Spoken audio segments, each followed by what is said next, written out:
안녕하십니까. 부동산계 유재석, 네, 유재석입니다. 자, 요즘 정말 아파트값, 정말 천정부지다, 고공행진이다, 정말, 계속 이렇게 좀 올라가는 모습들 보이면서 실질적으로 아파트에 투자하기가 이제는 좀 너무 부담스럽다 하시는 분들 굉장히 많으시죠.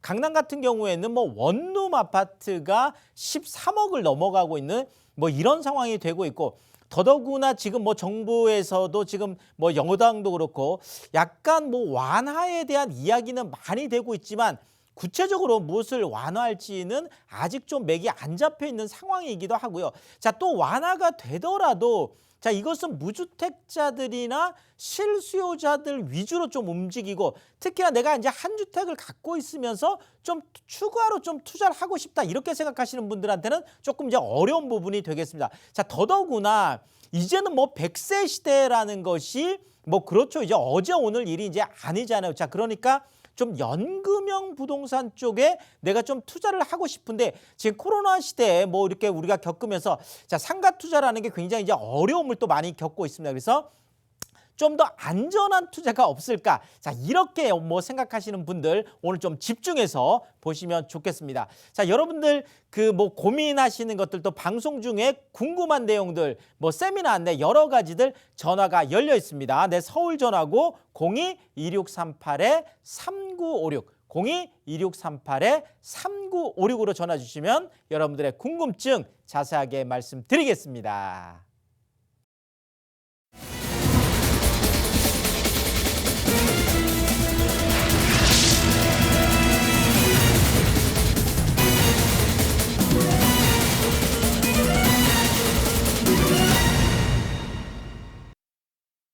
자, 이것 모르면 부동산 투자 망한다. 네.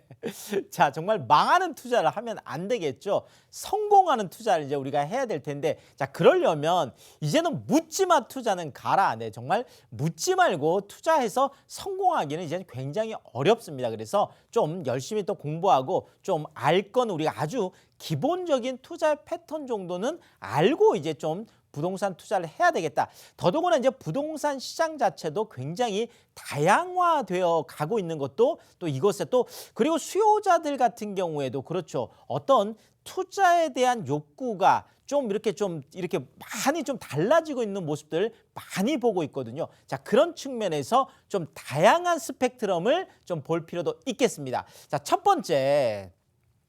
자, 우리가 보통 레버리지 이펙트다 이렇게 얘기를 많이 하잖아요. 자, 레버리지를 활용해라.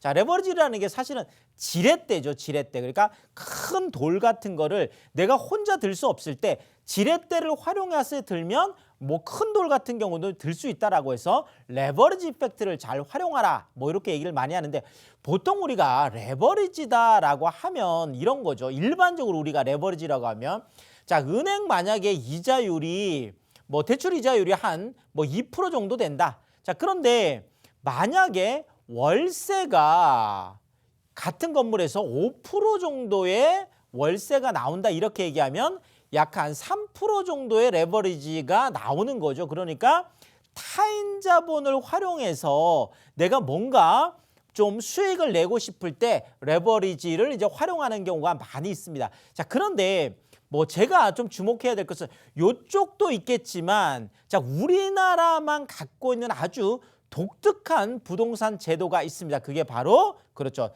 전세라는 거죠. 전세. 정말 전 세계에서 우리나라만 갖고 있는 굉장히 독특한 제도가 되겠는데요.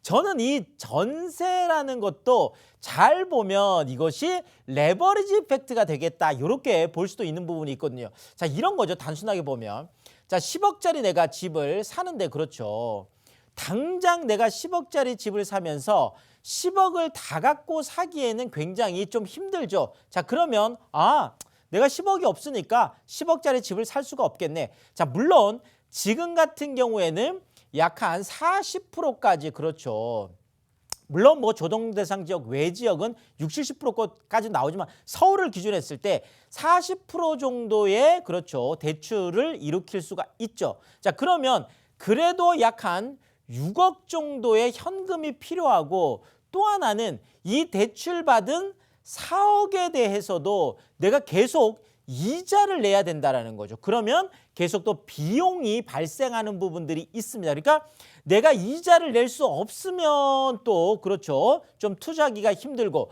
내가 당장 6억이 없으면 좀 투자하기가 힘든 이런 부분들인데 만약에 우리가 똑같은 투자를 하면서 전세라는 제도를 뭐 세입자 입장에서 생각하지 말고 투자자 입장에서 생각을 한다라면 자, 지금 10억 정도 되는 집이 있는데 현재 지금은 뭐 사실은 가격이 많이 올라갔기 때문에 뭐 거의 한 50% 정도 되는 경우가 많고 그렇죠. 일반적으로는 약 한 60%요. 그러니까 50에서 약 한 60% 정도 사이라고 봤을 때 그냥 50%라고만 보더라도 내가 10억짜리 집을 사면서 5억만 있으면 되는 거죠. 그렇죠. 자, 그리고 타인 자본. 아까 타인 자본, 은행에서 내가 대출을 했을 때는 그 은행 이자가 계속 나가지만 내가 세입자로부터 전세금, 보증금을 만약에 5억을 받는다라고 하면 이 5억에 대해서는 전혀 이자가 나가지 않는 거죠. 야, 어떻게 이런 일이 있을 수 있을까? 자, 물론 우리나라만 그렇습니다. 우리나라만 가능하기 때문에 그만큼 또 부동산 좀 투자가 이렇게 좀 쉬운 부분이 있기 때문에 굉장히 뭐 많이 올라가는 부분이 그런 부분도 있다라는 거죠. 자, 내가 5억을 가지고 그렇죠. 10억짜리 집을 사면서 이자는 한 푼도 나가지 않는 이런 시스템들이 있다라는 거예요. 자, 이러면 이 5억 타인 자본이 되겠죠. 세입자가 갖고 온 이 5억을 활용한 이것도 또 하나의 지렛대가 될 수 있다라는 거예요. 자, 그런데 제가 오늘 말씀드리고 싶은 거는 이런 부분보다 과거를 우리가 생각해 보면 전세가율, 그러니까 매매가 대비해서 전세금이 얼마나 되느냐. 한 70%일 때가 그렇죠. 70%까지 갔을 때가 있겠죠. 자, 그래서 10억짜리 집을 사면서 내가 7억을 세입자의 보증금, 타인 자본을 활용하고 내 돈은 3억만 있으면 됐다라는 거죠. 자, 그러면 나중에 이것이 시세 차익을 가지고 왔을 때 만약에 13억만 되더라도 3억을 나는 투자를 해서 3억이 올랐으니까 거의 100% 이제 수익률을 거두게 되는 이런 부분들이 있었는데 최근에는 매매가하고 전세가 차이가 굉장히 커진, 물론 전세가도 많이 올랐습니다. 그럼에도 불구하고 매매가가 너무 높다 보니까 자, 이런 부분들이 생겼는데 자, 그러면 지금 우리가 투자하려고 하는 것들 중에서 전세가율이 70%가 넘어가는 것 상품들이 있을까? 그렇죠. 이런 부분들이죠. 자, 그런데 우리가 잘 찾아보면 특히나 오피스텔 같은 경우, 그것도 도심권 안에 있는 오피스텔 같은 경우에는 무려 전세가율이 90%가 넘어가는 경우가 굉장히 많다라는 거죠. 자, 그러면 만약에 내가 3억짜리 집을 사면서 이것이 2억 7천에 만약에 전세가 뭐 들어온다. 이렇게 한 90% 정도 보면 그러면 3천만 원이라고 하는 굉장히 소액을 가지고 그렇죠. 나중에 또 시세 차익까지 좀 기대를 할 수 있는 곳에 우리가 잘 찾아서 투자를 한다라고 하면 그렇죠. 그런 위치가 또 물론 중요하긴 하겠습니다. 그래서 오피스텔 투자는 조금 난이도가 더 있긴 하죠. 자, 그럼에도 불구하고 현재 내가 90% 정도의 전세가율을 활용할 수 있는 것들이 주거용 오피스텔 같은 바로 이 부분들이 아직은 남아있다라는 거죠. 그래서 전세가율이 좀 높은 이런 것들을 활용해보는, 예전에는 아파트가 이런 것들이 가능했지만 지금은 그것이 가능하지 않기 때문에 우리의 시야를 살짝 돌려서 본다라면 이런 투자, 뭐 우리가 틈새 시장이다 이렇게 볼 수도 있겠습니다. 자, 이렇게 또 보는 이유 중에 하나가 바로 월세 트렌드 때문에 그렇다. 자, 지금 전세 쪽에서 월세로 지금 넘어가고 있는 부분들이 많이 있다라는. 자, 이것은 시중의 유동성 때문에 그렇습니다. 자, 내가 뭐 은행에다가 10억을 예금을 해놔도 뭐 지금 뭐 은행 예금 이자율이 1%가 안 되는 경우도 굉장히 많잖아요. 그러니까 자, 그러느니 내가 차라리 월세를 받는 이런 부동산 쪽에 투자를 해놓겠다. 자, 이것은 또 어떤 의미가 있냐면 내 자산을 현금에서 부동산이라고 하는 실물 자산으로 옮겨 놓는 이런 뭐 좀 그 기회라고 할까요? 자, 예를 들어서 이런 것들이죠. 만약에 내가 10억이라는 돈을 그냥 은행에만 만약에 넣어놓고 있다라고 했을 때 시간이 지나면 지날수록 이자는 어느 정도 뭐 들어올 수도 있겠지만 그럼에도 불구하고 이 10억이 갖고 있는 원금을 얘기하는 거죠. 이것에 대한 화폐 가치는 계속 인플레이션만큼 계속 떨어질 수밖에 없다라는 거죠. 자, 예를 들어서 우리가 10년 전만 하더라도요. 서울에 있는 웬만한 아파트 10억 가지고 있었으면 뭐 강남에 있는 것들도 살 수 있는 것들이 많았습니다. 뭐 특히나 우리가 잘 알고 있는 반포에 있는 그렇죠. 우리가 반포 자이라는 아파트가 한 10년 전에 분양할 때 약 한 10억 정도였어요. 84제곱미터 33평에.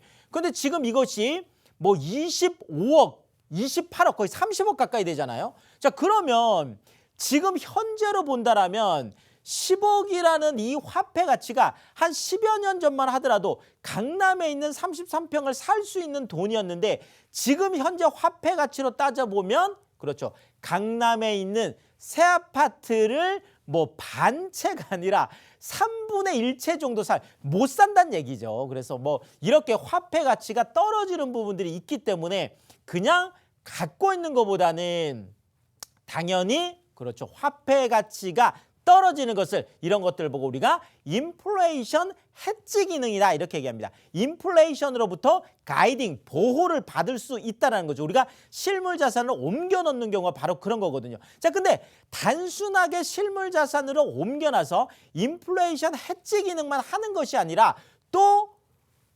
그렇죠. 은행 이자보다도 더 높은 월세를 내가 꼬박꼬박 받을 수 있다라고 한다면 더더구나 지금 1955년생부터 1964년생까지 그리고 1968년생부터 1974년생 이렇게까지가 1차 베이비 부모 세대, 2차 베이비 부모 세대라고 하는데 지금 1955년생이 작년에 만 65세가 되면서 이제 노인 인구로 들어오기 시작했어요.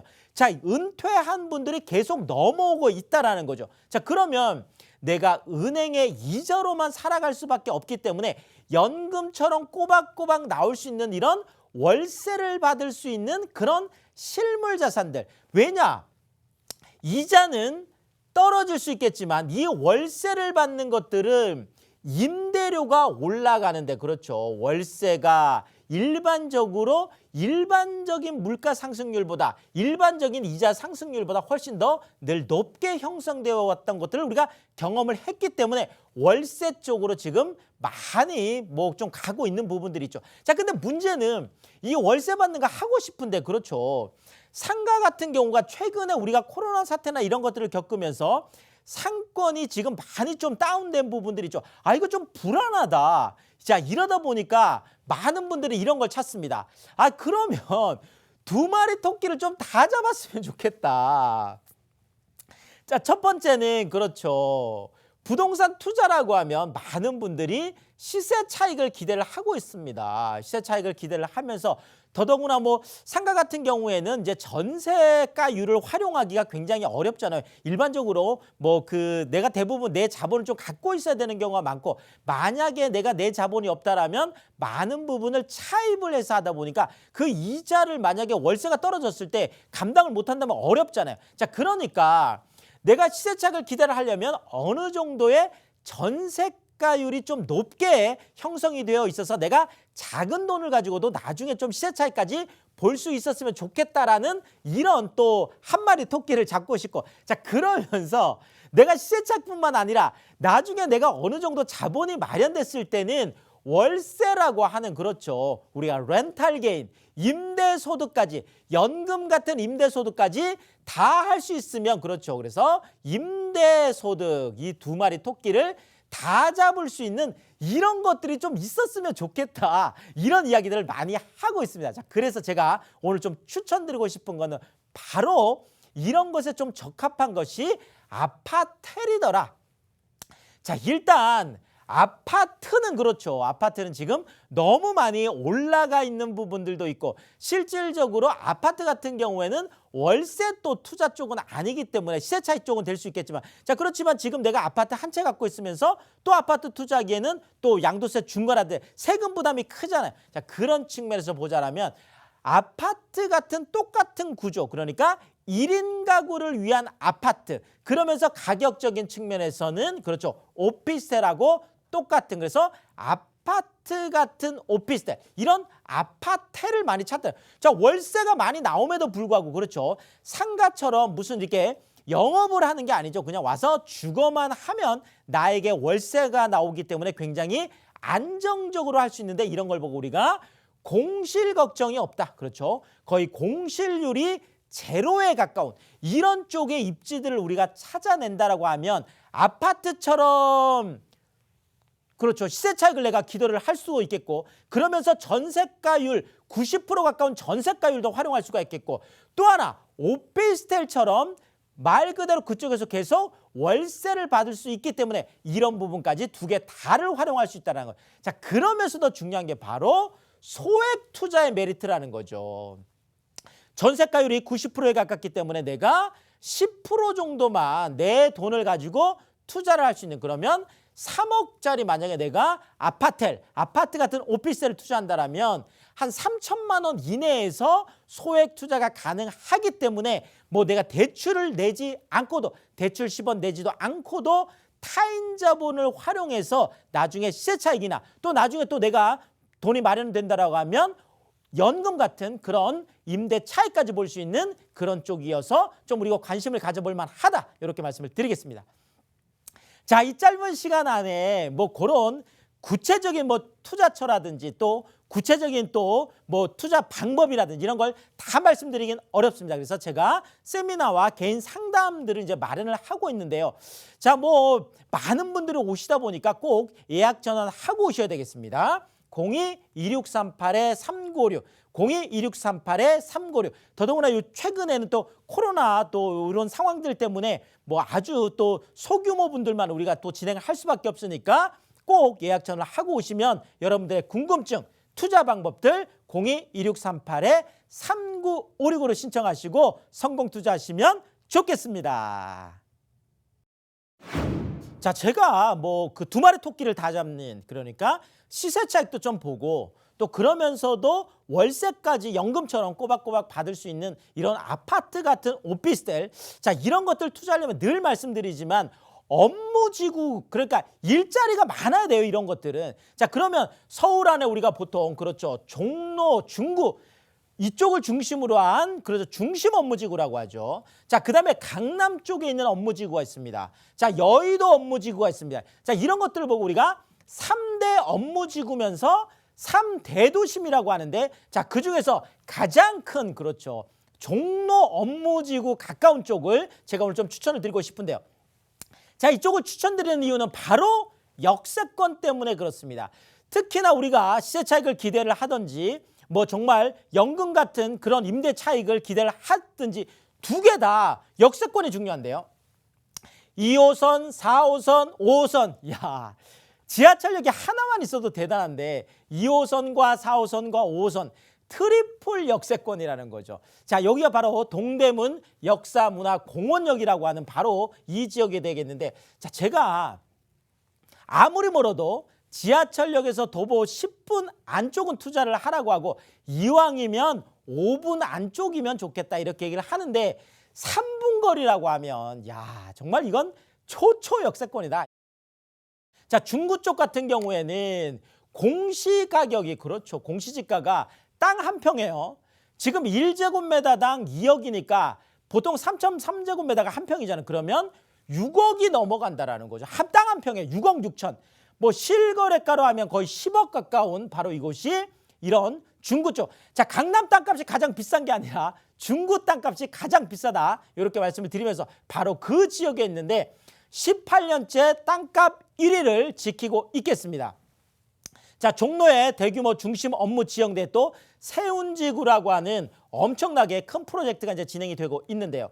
자 일단 지도를 보시면 좀 이해가 빠르시겠죠. 자 지금 뭐 종로 3가 종각 명동 그렇죠. 뭐 충무로 이쪽이 종로 쪽에 대규모 업무지구가 있고요. 자, 그리고 동대문 쪽에 또 DDP 플라자를 중심으로 해서 많은 또 업무지구들이 형성이 되어 있습니다. 자, 그 가운데에 이제 세운지구가 있었는데 이 세운지구 쪽이 또 최근에 많은 업무단지로 거듭나고 있어서 자, 그러면 종로의 기존 업무지구와 동대문 쪽의 기존 업무지구 그러면서 가운데에 있는 그렇죠. 세운지구까지 다 된다라고 하면 이것의 연결성 자, 그러면서 또 동쪽으로 계속 이렇게 상권이나 업무가 이동하고 있다는 자, 그러면서 뭐 나중에는 뭐 청량리까지도 쭉쭉쭉쭉 나가겠죠. 자, 바로 그 중심에 있는 동대문 역사 문화공원역 그러면서 2호선, 4호선, 5호선 트리플 역세권인데 자, 이쪽에 보면은요. 자, 광화문 쪽에 뭐 한 70만 명 일자리 있죠. 동대문 쪽에 15만 명 일자리 있죠. 자, 그쪽에 바로 배우 수요라는 거죠. 자, 일자리로 가려면 지하철역이 중요하잖아요. 자, 이쪽이 1인 가구가 무려 46%나 되는데 10년 내에 신축 비율이 7%밖에 돼. 자, 이쪽은 새 집이 없어요. 자, 우리 젊은 분들 새 집 들어가고 신축 좋아하시잖아요. 근데 신축이 없는데 여기는 방, 거실, 주방, 욕실, 침실, 신축. 지금 4월에 이제 막 준공이 이제 된 그렇죠. 이제 5월에 이제 막 입주가 되는 신축 복층형 또 많이 좋아하는 원룸 형태의 아파트, 1인 가구로 한 아파트 같은 구조의 오피스텔, 아파텔이다. 이렇게 좀 말씀을 드리겠습니다. 제일 중요한 게 사실 가격이죠. 자, 2억 9,600에서 2억 9,900, 3억이 조금 안 되는 금액인데요. 자, 전세가 2억 7천에서 2억 8천. 아까 제가 말씀드렸던 전세가율이 거의 90%에 가깝기 때문에 실질적으로 내가 3억짜리 아파트 같은 오피스텔, 아파트에 투자하면서 10%가 거의 되지 않는 1,600만 원에서 2,600만 원이라고 하는 정말 소액을 가지고 그리고 내가 타인자본 이 전세에 대해서는 내가 뭐 전혀 그렇죠. 무슨 내가 이자가 나가거나 이런 게 아니잖아요. 자, 그런 측면에서 소액 투자가 가능한 곳이 되겠고 자, 월세를 내가 바로 받고 싶다. 이런 경우에도 보증금 1,000만 원에서 2,000만 원 정도를 기준으로 한다고 하면 월세도 약 한 100만 원까지 받을 수 있는 자, 이런 측면에서 보자라면 정말 시세 차익을 기대할 수 있을 뿐만 아니라 나중에 연금 같은 월세도 받을 수 있는 좋은 기회다. 이렇게 말씀을 드리겠습니다. 자, 제가 모든 투자 처들 다 알려드릴 수 없기 때문에 세미나와 개인 상담을 마련을 하고 있습니다. 꼭 예약 전화를 하고 오셔야 되는데요. 02-2638-3956 방송이 끝나고도 전화가 열려 있습니다. 02-2638-3956으로 신청하시고 성공 투자하시면 좋겠습니다. 자, 부동산 투자 정말 어렵게 생각하면 한도 없이 이제 어려운 게 부동산 투자지만 또 부동산 투자를 좀 쉽게 접근할 수 있을까라고 또 생각해 보면 또 쉬운 방법들이 충분히 있습니다. 자, 더더구나 내가 너무 그렇죠. 큰 돈을 가지고만 투자를 생각하시는 분들은 좀 어려울 수 있는데 내가 그냥 갖고 있는 여윳돈들 있잖아요. 1,000만 원, 2,000만 원 소액을 가지고도 서울에 그것도 우리가 3대 업무지구라고 하는 종로나 강남이나 여의도나 그러면서도 그렇죠. 그것이 역세권 그것도 지하철역이 하나뿐만 아니라 더블 역세권 트리플 역세권 이런 곳까지도 우리가 접근할 수 있는 방법들이 있거든요. 그래서 혼자만 고민하지 마시고 전문가의 도움을 받는다라면 여러분들 또 성공 투자하는데 많은 도움이 되겠습니다. 자, 저는 여러분들이 부동산 투자의 고수가 되는 그날까지 늘 최선을 다하겠습니다. 지금까지 부동산계의 유재성이었습니다. 고맙습니다.